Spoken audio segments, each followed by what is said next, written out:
दिग्रसचे Noor Mohammed Khan, doctor Sanjay Bang आणि इस्तार खान यांचा शिवसेनेत जाहीर प्रवेश। पालकमंत्री संजय राठोड यांच्या उपस्थितीत कार्यक्रम संपन्न।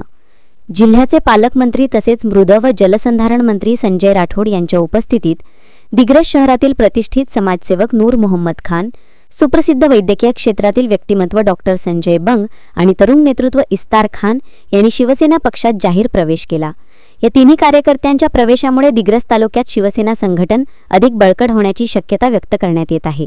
प्रवेश सोहळ्यात पालकमंत्री संजय राठोड यांनी त्यांचे मनपूर्वक स्वागत करत पक्षाच्या विचारधारेनुसार जनतेच्या सेवेसाठी कार्य करण्याचे आवाहन केले।